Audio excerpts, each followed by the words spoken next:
E aí, galerinha?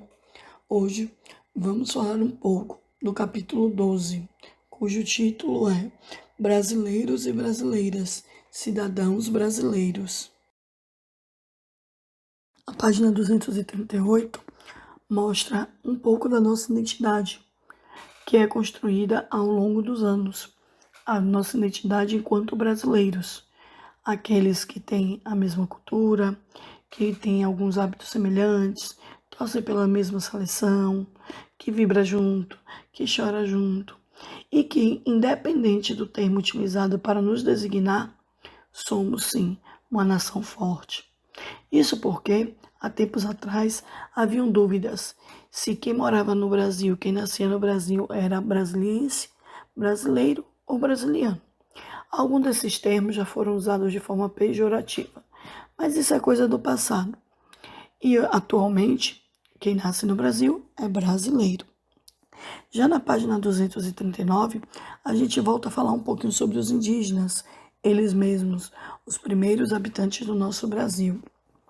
E como os indígenas não tinham seus direitos respeitados, eles foram conquistando isso ao longo do tempo. E a Constituição Cidadã foi o documento que melhor favoreceu os indígenas nesse sentido. Mas aí você se pergunta, o que é Constituição Cidadã? A Constituição Cidadã, ela foi resultado de um amplo debate que se estendeu durante mais de um ano e simbolizou o início da nova república. Mas vamos falar da nova república ano que vem. O que é importante saber é que os indígenas, quando os portugueses chegaram ao Brasil, foram perdendo seu território e ao longo do tempo foram tentando recuperar. Atualmente, nós já dialogamos sobre isso. Alguns indígenas lutam ainda para manter viva sua cultura, seu espaço e serem donos das suas terras. As páginas 240 e 241 apresentam um pouco sobre as constituições do Brasil, ou seja, as constituições que já tiveram no Brasil. Mas eu quero voltar um pouquinho mais no tempo. Lá, mais ou menos em 3 de junho de 1822, o príncipe regente Dom Pedro, ele convocou uma assembleia para elaborar a primeira Constituição brasileira. Oxente, mas o livro traz que a primeira Constituição foi em 1824. Calma, calma. Essa reunião que ele convocou ficou conhecida como Assembleia Constituinte, em 1823. A partir do momento que Dom Pedro se convenceu de que a independência do Brasil era um fato irreversível, ainda como príncipe regente, ele fez uma convocação para uma Assembleia Constituinte, na data que eu falei. Essa Assembleia não se solidificou logo de imediato, não. Isso porque sua prática só começou depois de ser proclamada a independência. O objetivo dessa Assembleia era elaborar uma Constituição para o Estado soberano. A ideia de um projeto constituinte partiu de uma determinada pessoa e a partir dessa ideia ficou estabelecida que só teria direito de voto quem possuísse uma renda anual alta e também quem tivesse uma determinada quantia de alqueires de farinha de mandioca. Mas o que é importante saber, Dom Pedro, ele não aprovou essa Constituição também, porque ele era contra o que foi definido nessa Constituição, porque nem tudo que estava ali favorecia o seu governo. As páginas 242 e 243 trazem um pouco de forma resumida o que foi a arte no período da ditadura. Nós conversamos ano passado sobre a ditadura, vimos como foi esse período e que não foi um período fácil e como as pessoas lidavam contra esse período. A sátira, a charge, muitas pinturas que faziam críticas à ditadura eram duramente criticadas naquela época e não eram permitidas. Então as pessoas muitas vezes elas faziam esses movimentos de charge, de sátira, como uma forma de se manifestar, de ter voz, já que no período da ditadura, algo que o povo não tinha era voz. As páginas 244 e 245 abordam um pouco da Constituição Cidadã, da qual eu já falei.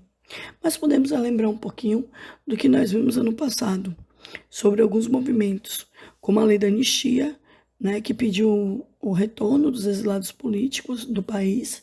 Como assim exilados políticos? Aquelas pessoas que eram contra o governo eram mandadas para fora do país. Então, a lei da anistia trazia essas pessoas de volta. O movimento Já Direta Já, que foi um grande movimento, um movimento histórico, que era a favor da democracia, e foi um movimento que foi tomando uma proporção cada vez maior e que teve o restabelecimento das eleições diretas. Nesse período, os militares, eles eram fervorosos na sua forma de comandar o Brasil e era muito comum as pessoas serem presas, torturadas, só por falarem mal do governo.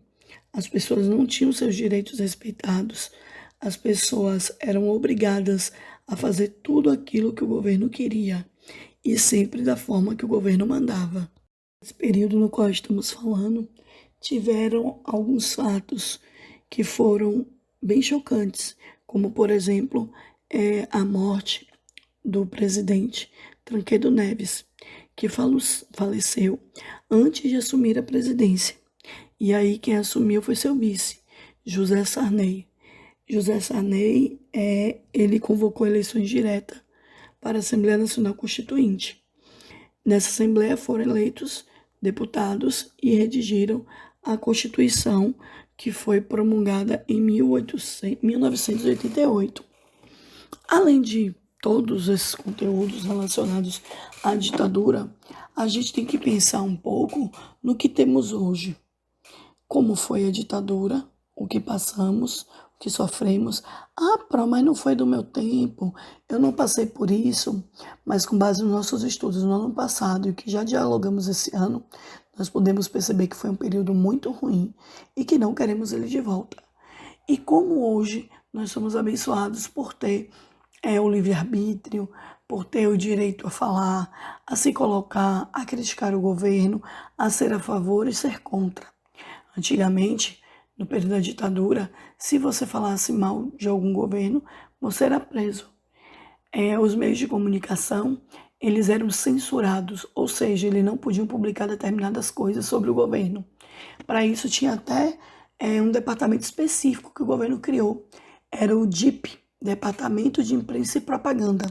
Ele controlava os meios de comunicação, controlava o que era vinculado nos meios de comunicação.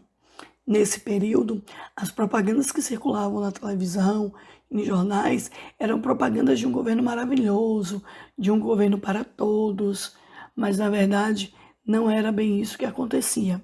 Era exatamente o contrário. E muitas dessas vezes em que o governo divulgava essas informações em jornais, ele divulgava de forma aberta, para que toda a população pudesse ver. A censura ela era tão grande que se o jornal quisesse publicar algo contra o governo censurava.